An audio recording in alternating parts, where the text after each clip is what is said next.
A California reparations task force is making history with a major decision on who will receive compensation. The first of its kind task force was put together by Governor Gavin Newsom back in 2020.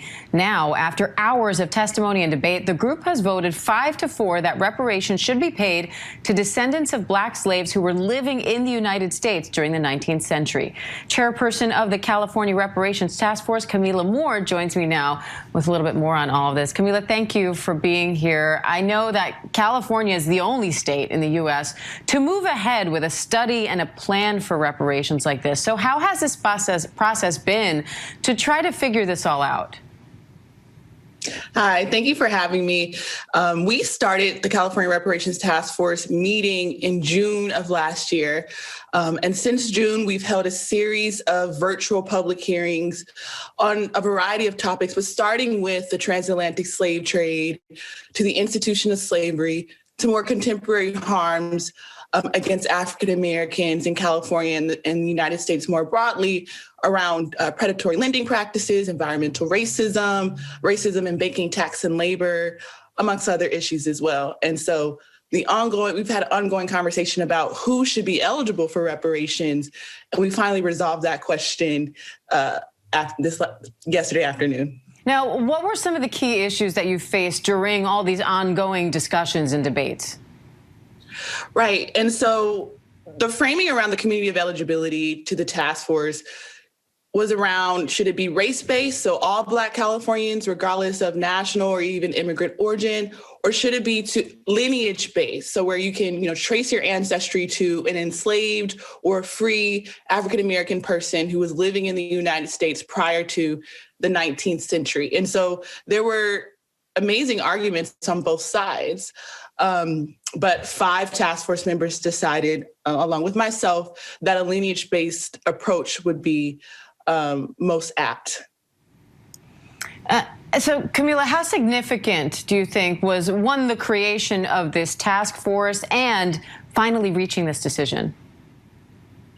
Well, I think, of course, it's history in the making, and it's a long time coming. The history of lineage-based reparations advocacy literally starts during enslavement with Belinda Sutton and Callie House, who were one of the first African-American women to advocate for reparations for ex-slaves, to Queen Mother Audley Moore in the 1960s and the Black Panther Party, who also fought for reparations in their platforms, to grassroots activists today who were responsible for the enactment of AB 3121, along with Secretary of State Shirley Weber, and of course, California Governor Gavin Newsom.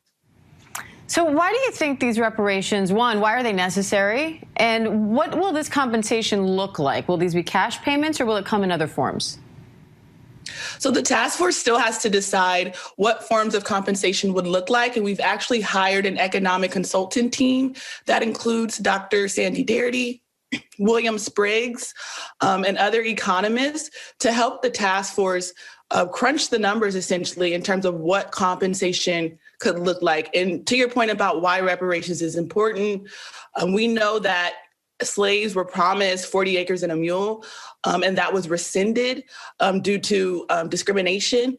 And so, reparations is about accounting for that broken promise of reconstruction and repairing the transferred harms to the direct descendants of those enslaved people. And I know this is a really complicated question, but as best as you can sum it up, how did you link those wrongs with how they're impacting people still today? Well, that's a really good question, because in the statute itself, AB 3121, it mandates the task force to study and develop reparations proposals on the lingering negative effects of slavery against a particular group of people, and that being freed African slaves and their descendants. So there are many different lingering or badges and incidents of slavery, like homelessness, like mass incarceration, amongst many other factors that are still a badge and incident of slavery in 2022 that has to be eradicated in order for true equity to be achieved. And so that's the historic task that we have as a 9-member task force. All right, Camila Moore, thank you for your time today. We appreciate it. Thank you so much. Hi, everyone. George Stephanopoulos here. Thanks for checking out the ABC News YouTube channel. If you'd like to get more videos, show highlights, and watch live event coverage, click on the right over here to subscribe to our channel. And don't forget to download the ABC News app for breaking news alerts. Thanks for watching.